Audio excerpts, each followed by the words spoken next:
నమస్కారం. నేను మీ ఆజాద్.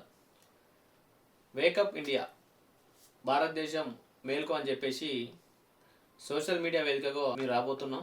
ఇప్పుడున్న పరిస్థితుల్లో భారతదేశానికి ఫోర్త్ పిల్లర్ మీడియా అని చెప్పేసి మనం అనుకున్న నేపథ్యంలో అసలు మీడియా ఏ పని చేస్తుంది? మీడియా నిజంగా భారతదేశానికి ఫోర్త్ పిల్లర్గా పనిచేస్తుందా లేదా అని మనందరూ ఒకసారి ఆలోచించినట్లయితే ఇప్పుడున్నటువంటి ప్రింట్ మీడియా కావచ్చు, సోషల్ మీడియా కావచ్చు, ఏ మీడియా కూడా ప్రజలకు అవసరమైనటువంటి అవసరాలు తీర్చే మీడియాగా ఏది కూడా పనిచేయడం లేదు. ముఖ్యంగా చెప్పాలంటే ప్రతి ఒక్క మీడియా ఛానల్ ఏదో ఒక రాజకీయ పార్టీకి లోబడి పనిచేస్తుంది. ఏదో ఒక రాజకీయ పార్టీ ఆ మీడియాని ఎంచుకొని పనిచేపిస్తుంది. ఇవన్నీ చూసినటువంటి కొంతమంది మాలాంటి వ్యక్తులు ఏదో ఒకటి చేయాలని చెప్పేసి ఒక నిర్ణయంతో భారతదేశం మేలుకో అని చెప్పేసి వేకప్ ఇండియా అని చెప్పేసి ఒక సోషల్ మీడియా వేదికగా ఒక ఛానల్ని మీ ముందుకు తీసుకురాబోతున్నాం. దాన్నే విఐటీవీ అని చెప్పేసి మీ ముందుకు మేము సోషల్ మీడియా వేదికగా రాబోతున్నాం. దీని ముఖ్య ఉద్దేశం ఏంటంటే అసమానతలు లేని భారతదేశాన్ని నిర్మించాలి. అది స్త్రీ పురుష సమానత్వం కావచ్చు, విద్యారంగం కావచ్చు, రాజకీయ రంగం కావచ్చు, ఇంకేదైనా కావచ్చు. బడుగు బలహీన వర్గాల సంబంధించినటువంటి ఏ రంగాన్ని మనం ఎంచుకొని సమానత్వం కలిగినటువంటి భారతదేశాన్ని నిర్మించాలని చెప్పేసి మనం ఈరోజు సోషల్ మీడియా వేదికగా రాబోతున్నాం. అంతేకాదు భారతదేశంలో నడుస్తున్నటువంటి పరిస్థితులు, విద్యా ప్రైవేటీకరణకు వ్యతిరేకంగా శాస్త్ర విద్యా సాధనకే మనం అందరం పోరాటాలు చేసే దిశగా ఈరోజు సమాజాన్ని కొనసాగించాలని చెప్పేసి విఐ ఛానల్ ముందుకు రాబోతుంది. దీనికి రచయితలు, మేధావులు, కార్మికులు, కర్షకులు అందరూ కూడా పెద్ద ఎత్తున మాతో మీరు మమేకమై ఈ విఐ ఛానల్ని ముందుకు తీసుకెళ్ళి ప్రజలకు సత్యాన్ని నిరూపించే ఛానల్గా మనం ఈ విఐ ఛానల్ని నిర్మించాలని చెప్పేసి మేము అందరినీ కోరుకుంటున్నాం. అంతేకాదు భారతదేశ వ్యాప్తంగా ఇప్పుడున్నటువంటి పరిస్థితుల్లో ప్రజల యొక్క అవసరాలు అసలు ఏంటి, ప్రజలకు కావాల్సింది ఏంటి, నిరుద్యోగ సమస్యలు ఏంటి, వీటన్నిటి మీద ఒక చర్చనీయ అంశం కావాలి.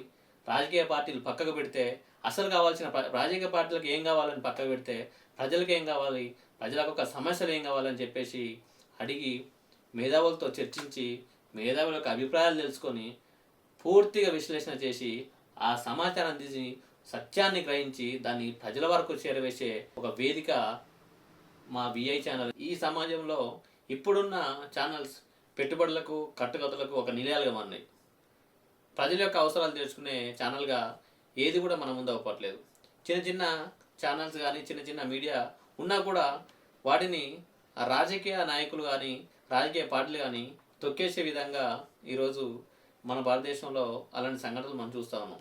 కావున ప్రజలందరూ సపోర్ట్ ఉంటే ఖచ్చితంగా మనలాంటి చిన్న మీడియా కావచ్చు, చిన్న ఛానల్స్ కూడా ప్రజల వద్దకు సత్యాన్ని తీసుకుపోయే ఛానల్స్గా రేపు మన ముందుకు వస్తాయని చెప్పేసి ఇప్పుడున్నటువంటి మీడియా ఛానల్ కానీ సోషల్ మీడియా ఛానల్ కానీ అధిక పులి అంటే ఇదిగో తోక అని చెప్పేసి అక్కడ లేని అసత్య ప్రచారాలు, అక్కడ జరగని అసత్య ప్రచారాలని ఈరోజు ప్రజలకు నిమిషానికి ఒక వీడియో ద్వారా అసత్య ప్రచారం ప్రజలకు పంపిస్తున్నటువంటి కొన్ని మీడియాలు పూర్తిగా అసత్య ప్రచారాలని సోషల్ మీడియాకు పంపిస్తున్నారు. నిజంగా అక్కడ ఆ విషయం జరిగిందా లేదా ఖచ్చితంగా క్షుణ్ణంగా పరిశీలించకుండా దాని మీద వివరాలు సేకరించకుండా ఎలాంటి వివరాలు లేకుండా సోషల్ మీడియాలో ఈరోజు పోస్టులు ఇస్తూ ఉన్నారు. విఐ ఛానల్ ద్వారా ఏ విషయమైనా మనం మాట్లాడినామంటే, ఏ విషయాన్నైనా మనం విఐ ఛానల్ ద్వారా మనం పంపిస్తున్నామంటే ఖచ్చితమైన వివరణ, విశ్లేషణ, ఖచ్చితమైన రిపోర్ట్ ఉంటే మాత్రమే ఈ విఐ ఛానల్ ప్రచారం చేస్తుందని చెప్పేసి మేము తెలియజేసుకుంటున్నాం. ఎందుకంటే వివరణ, విశ్లేషణ లేని ఏ వార్త కానీ ప్రజలకు వెళ్తే అది ఈ దేశానికి మంచిది కాదని చెప్పేసి మేము విఐ ఛానల్ ద్వారా తెలియజేసుకుంటా ఉన్నాం. ఇలాంటి ఫేక్ న్యూస్ని ఈ విఐ ఛానల్ వ్యతిరేకిస్తూ ఉంది. అంతేకాకుండా ప్రజల్లోకి సత్యాన్వేషణ, ఖచ్చితంగా సత్యాన్ని పంపించే విధంగా వేకప్ ఇండియా, మేల్కో భారతదేశం అని చెప్పేసి ఈ న్యూస్ ఛానల్ ద్వారా మేము ముందుకు రాబోతున్నాం. అంతేకాదు మహిళల పట్ల, అదేవిధంగా విద్యార్థుల పట్ల జరిగేటువంటి రాజకీయంగా జరిగేటువంటి ఈ ఒత్తిడిలు ఏవైతే ఉన్నాయో దానికి వ్యతిరేకంగా కూడా ఈ విఐ ఛానల్ పనిచేస్తూ ఉంటుంది. మిత్రులారా, మీరందరూ ఖచ్చితంగా విఐ ఛానల్ ఆదరించండి, మాకు సపోర్ట్ చేయండి, షేర్ చేయండి, లైక్ చేయండి. మమ్మల్ని మీరందరూ కూడా ఆదరిస్తారని చెప్పేసి మనస్ఫూర్తిగా కోరుకుంటూ నేను మీ ఆజాద్ సైనింగ్ ఆఫ్. జై భీమ్.